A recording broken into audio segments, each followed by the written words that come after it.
প্রিয় বন্ধুরা, তোমাদের সকলকে স্বাগত জানাই অপূর্ব মানা হোম টিউটর ইউটিউব চ্যানেলে। আজ আমি তোমাদের সঙ্গে তোমাদের ক্লাস 12-এর যে 25-26-এর এবিটি টেস্ট পেপার বেরিয়েছে থার্ড সেমিস্টারে, তোমাদের ক্লাস 12-এর থার্ড সেমিস্টারের এবিটি টেস্ট পেপার থেকে আমরা পরবর্তী ভূগোল বিষয়ে যে পেজটি রয়েছে তোমাদের এসি 362 নম্বর পেজ, ঠিক আছে, সেই এসি 362 নম্বর পেজের সমস্ত ক্লাস নিয়ে এলাম, সমস্ত প্রশ্ন এবং তার উত্তরগুলো। চ্যানেলে নতুন থাকলে সাবস্ক্রাইব করবে, বেল আইকন অপশানে সেভ রাখবে। দেখো, এখানে বলা রয়েছে একে দাগের প্রশ্ন, কার্বনিফেরাস যুগে দক্ষিণ মেরুর অবস্থান ছিল। উত্তর করবে অপশান এ 85 ডিগ্রি সাউথ থেকে 120 ডিগ্রি ইস্ট পর্যন্ত, ওয়েস্ট পর্যন্ত।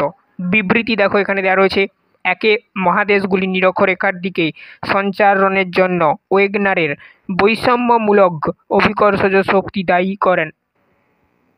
এরপরে দেখো বিবৃতি দেওয়া রয়েছে, মহাদেশগুলি নিরক্ষরেখার দিকে সঞ্চারণের জন্য ওয়েগনার বৈষম্যমূলক অভিকর্ষজ শক্তিকে দায়ী করেন।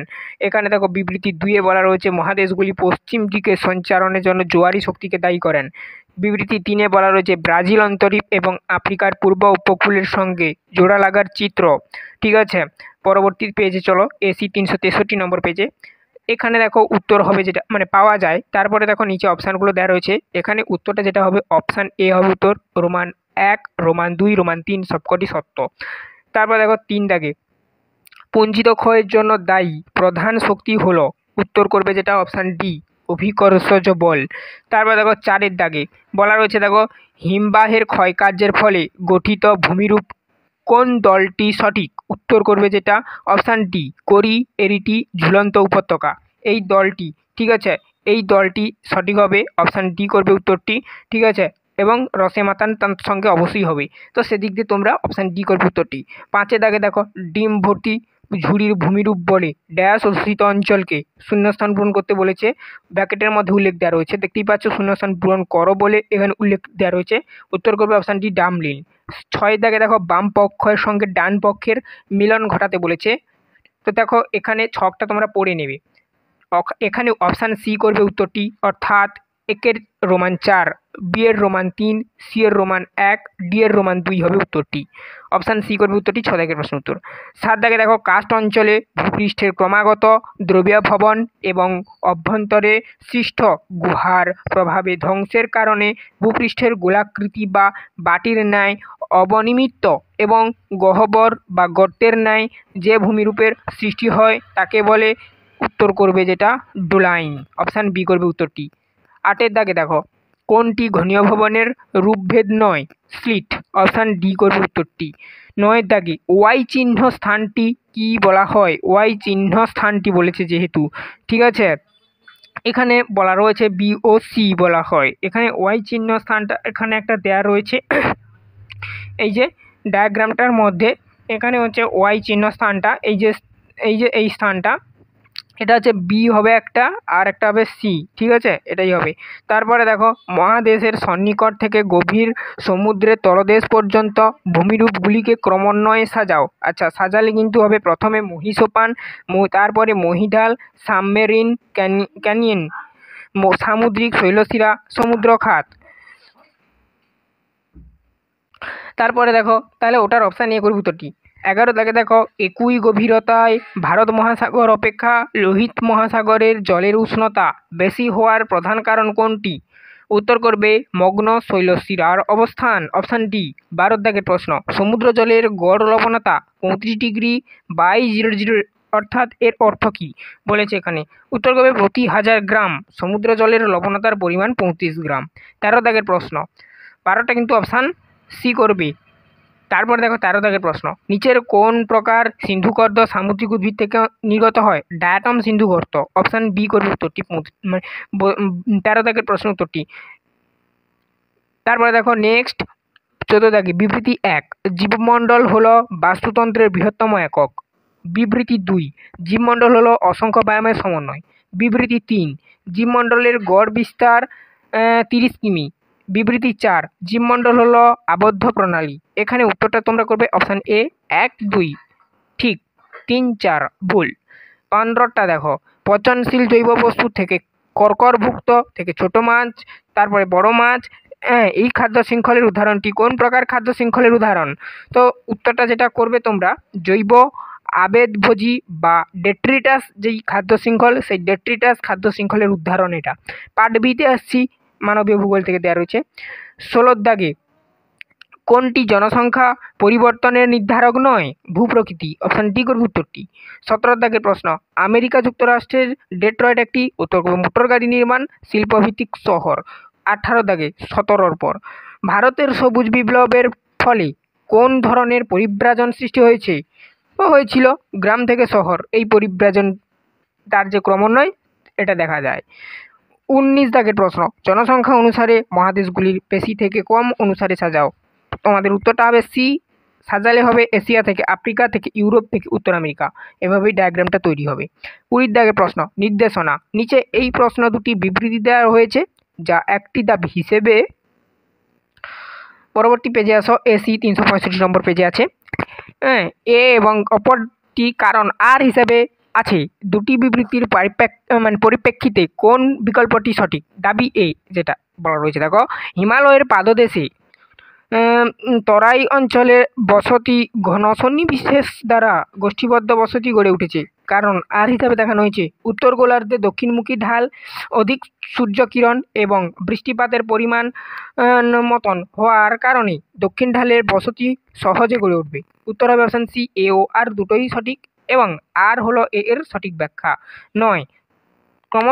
এবারে দেখো 21 দাগের প্রশ্ন, ক্রমধারার ভিত্তিতে 4টি গ্রাম যথাক্রমে পশু পালন ভিত্তিক, বনভূমি ভিত্তিক, মৎস্য আহরণ ভিত্তিক, ক্ষুদ্র ও কুটির শিল্প ভিত্তিক গ্রামের উল্লেখ করা হয়। প্রদত্ত উদাহরণ থেকে উল্লেখিত গ্রামগুলি সঠিক ক্রম নির্বাচন করো।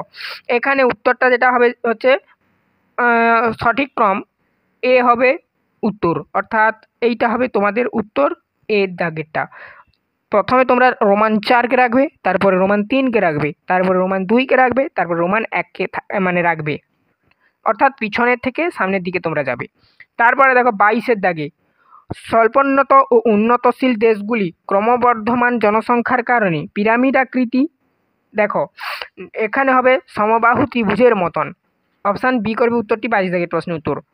23 দাগের প্রশ্ন, দেখো বলা রয়েছে বিবৃতিগুলি মনোযোগ সহকারে পাঠ করো এবং সঠিক বিকল্পটি চয়ন করো। এখানে দেখো বিবৃতি 1-এ বলা রয়েছে কোন অঞ্চলের মানুষের বন্টনগত তারতম্যের সূচক হলো জনঘনত্ব। বিবৃতি 2-এ বলা রয়েছে, দেখো, ভারতীয় জনগণনা অনুসারে মৌজাগুলির ক্ষুদ্রতম প্রশাসনিক একক হিসাবে বর্তমান। বিবৃতি 3-এ বলা রয়েছে বন্যা কবলিত অঞ্চলে উচ্চ ভূমিগুলিতে গড়ে ওঠা গোষ্ঠীবদ্ধ বসতিগুলিকে বলে জলবিন্দু বসতি। বিবৃতি 4-এ বলা রয়েছে 3 দিক থেকে আসা 3টি সড়ক পরস্পরের সুলগনে মিলিত হলে এবং 3টি সরল রাস্তা উভয় পাশে বসতি গড়ে উঠলে ইংরেজি বর্ণমালা ডাব্লিউ আকৃতি বসতি সৃষ্টি হয় বা বিন্যাস দেখা যায় বা বিন্যাস সৃষ্টি করে, এরকম দেয়।